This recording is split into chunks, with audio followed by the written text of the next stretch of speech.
कैसे हो? आशा करता हूँ कि सभी दोस्त अच्छे होंगे, सभी छात्र भी अच्छे होंगे, तैयारी भी सभी की अच्छी चल रही होगी। सेम इस यूट्यूब चैनल में मैं सभी दोस्तों और छात्रों का एक बार फिर से हार्दिक स्वागत करता हूँ। ठीक है दोस्तों, नई आशा और नई उम्मीद के साथ एक बार फिर मैं आपके सामने हाजिर हुआ हूँ और आज हम ऊर्जा के बारे में, ऊर्जा के रूपांतरण के बारे में पढ़ेंगे। आशा करता हूँ कि पिछला ऊर्जा का जो स्थितिज ऊर्जा और जो ऊर्जा का सापेक्षवाद सिद्धांत बताया गया था वो सिद्धांत आपको समझ में आया होगा। दोस्तों, यदि कोई दोस्त हमारे YouTube चैनल पर पहली बार वीडियो को देख रहा है तो प्लीज़ हमारी वीडियो को सब्सक्राइब करें, साथ में बेल आइकन का बटन को ऑल पर प्रेस भी करें ताकि आपको जैसे ही नया वीडियो अपलोड होता है उसका नोटिफिकेशन तुरंत मिल सके और आप तुरंत वीडियो को देखकर अपने नॉलेज में अपडेट हो पाएँ और अपने नॉलेज में वृद्धि कर पाएँ और अपनी तैयारी को मजबूत बना पाएँ CMSE यूट्यूब चैनल के साथ। दोस्तों, ठीक है दोस्तों, आज हम अगर यहाँ देखें तो ऊर्जा के सापेक्षवाद सिद्धांत तक यहाँ पढ़ लिया था। आज हम पढ़ने जा रहे हैं ऊर्जा का रूपांतरण। दोस्तों, यहाँ से भी एक क्वेश्चन आता है, काफी कॉम्पिटिटिव एग्जाम में पूछा जाता है। कोई भी एग्जाम हो, यहाँ ऊर्जा के रूपांतरण से क्वेश्चन जरूर पूछा जाता है। ऊर्जा वाले टॉपिक से ऊर्जा का रूपांतरण। ठीक है दोस्तों, यानी ऊर्जा का रूपांतरण अर्थात ऊर्जा एक रूप से दूसरे रूप में रूपांतरित होती है। कहा जाता है कि ऊर्जा न तो नष्ट होती है न ऊर्जा को उत्पन्न किया जाता है, एक रूप से दूसरे रूप में परिवर्तित हो जाती है। अर्थात गतिज ऊर्जा स्थितिज ऊर्जा में, ठीक है, स्थितिज ऊर्जा गतिज ऊर्जा में। ठीक है, अगर देखें तो ये जो आपकी विद्युत ऊर्जा सौर ऊर्जा में या विद्युत जो ऊर्जा होती है वो प्रकाश ऊर्जा में, ठीक है, या जो भी ऊर्जा होती है, रासायनिक ऊर्जा भी सौर ऊर्जा है एक प्रकार की, वो भी है, रासायनिक ऊर्जा भी परिवर्तित होती है। ठीक है, या फिर अगर हम देखें तो रासायनिक ऊर्जा वो विद्युत ऊर्जा या जो विद्युत ऊर्जा होती है वो भी चेंज होती है, प्रकाश ऊर्जा में चेंज होती है, यानी ऊर्जा का रूपांतरण होता है। ठीक है, तो ऊर्जा के रूपांतरण से क्वेश्चन कई बार पूछा जाता है। ठीक है, युक्तियां हैं, वो युक्तियां कौन सी ऊर्जा को किस में परिवर्तित करती हैं, इससे संबंधित एक क्वेश्चन पूछ लिया जाता है। तो सबसे पहले अगर देखें तो नंबर 1 विद्युत मोटर, ठीक है। नंबर 2 विद्युत जनित्र या डायनेमा और नंबर 3 सेल। बाकी तो हम और भी जानते हैं, ये 3 चीज तो हमें ध्यान में होनी चाहिए। 90% ऊर्जा वाले इन रूपांतरण में से यहाँ से क्वेश्चन पूछ लिया जाता है और सबसे ज्यादा इनमें विद्युत जनित्र डायनेमा या इसे हम बोलेंगे जनरेटर। ठीक है, ये तो देखो विद्युत मोटर।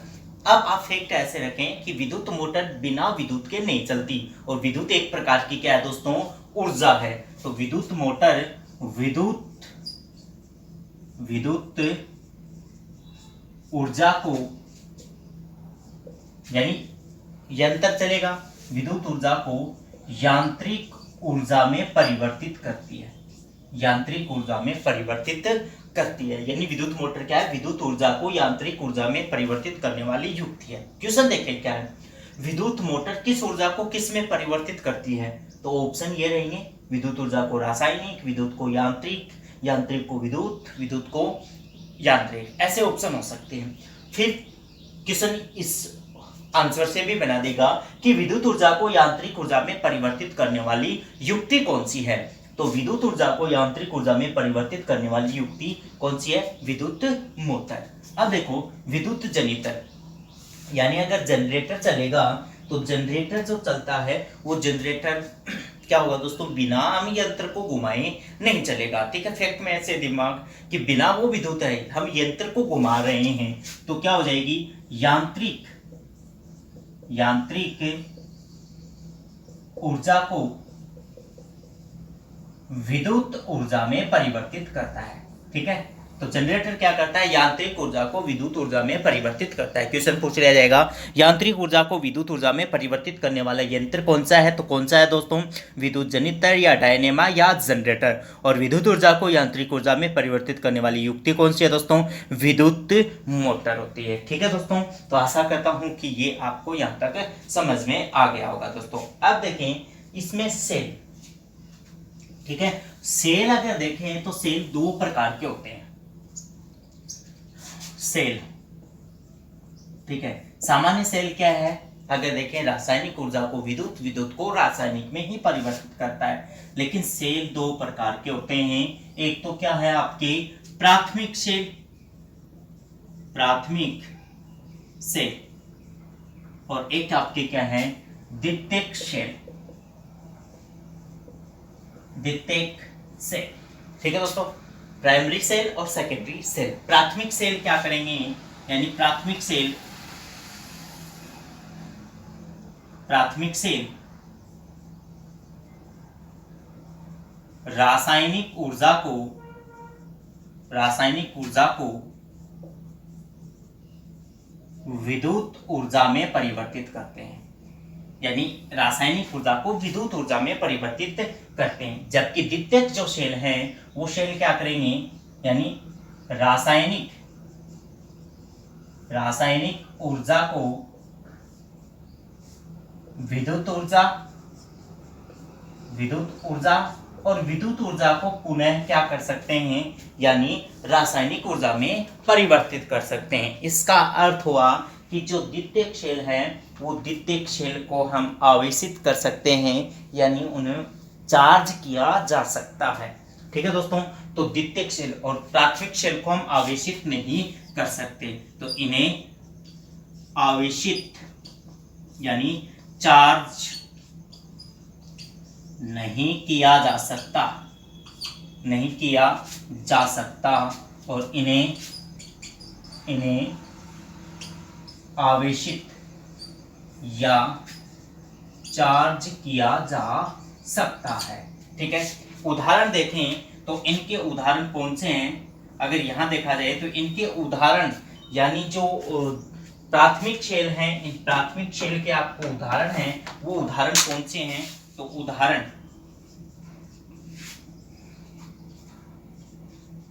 लेक्लांसी सेल,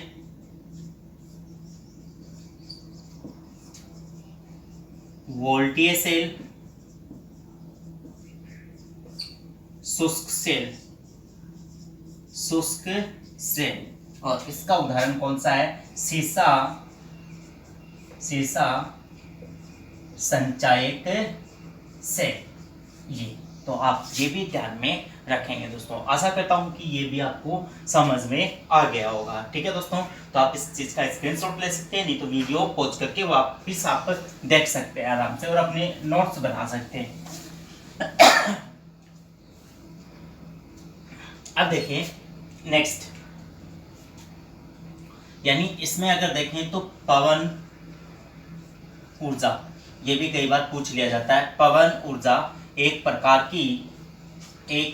की क्या है दोस्तों, गतिज ऊर्जा होती है, गतिज ऊर्जा। ठीक है, पवन, ठीक है, पवन ऊर्जा एक प्रकार की गतिज ऊर्जा होती है, और वर्तमान में विश्व में सबसे ज़्यादा अगर देखें तो पवन ऊर्जा से कुछ ऐसे यंत्र विकसित किए जा रहे हैं ताकि पवन ऊर्जा का भी उपयोग किया जाए, क्योंकि एक प्रकार की ये प्राकृतिक ऊर्जा ही मानी जाती है। जितने अधिक पवन चलेगी, पवन चक्कियाँ विकसित होंगी, उनसे हम विद्युत ऊर्जा भी उत्पादन कर सकें। अब देखें कि पवनों का जो देश है, वो पवनों का देश कौन सा है, पवनों का देश कौन सा कहलाता है, डेनमार्क कहलाता है। पवनों का देश कहते हैं, क्यों, क्योंकि 25% से अधिक, 25%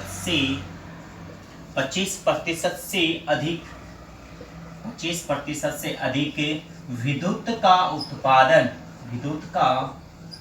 उत्पादन पवनों से करता है। कौन, डेनमार्क, जो विश्व में कौन सा स्थान रखता है, प्रथम स्थान रखता है दोस्तों।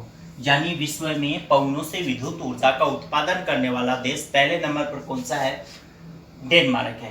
भारत कौन से नंबर पर है, 5वें पर, भारत 5वें नंबर पर है। भारत पवनों से विद्युत का उत्पादन करने में भारत कौन से नंबर पर है दोस्तों, 5वें नंबर पर है। और भारत में सबसे बड़ा पवन ऊर्जा फॉर्म, यानी सबसे बड़ा पवन ऊर्जा फॉर्म कौन सा है, मुकदन, मुकदन जो कहाँ है, कन्याकुमारी, कन्याकुमारी जो तमिलनाडु में है, और राजस्थान का सबसे बड़ा पवन ऊर्जा फॉर्म कहाँ है? सुजनौल जो कहाँ है? जैसलमेर में है दोस्तों, जैसलमेर में। ये ऊर्जा से संबंधित कुछ फैक्ट थे और ऊर्जा का रूपांतरण। आशा करता हूँ कि ये फैक्ट आपको समझ में आए होंगे दोस्तों। तो आज के लिए इतना ही दोस्तों, मिलते हैं अगली वीडियो में नई उम्मीद और नई आशाओं के साथ। तब तक के लिए गुड बाय, जय हिंद, जय भारत।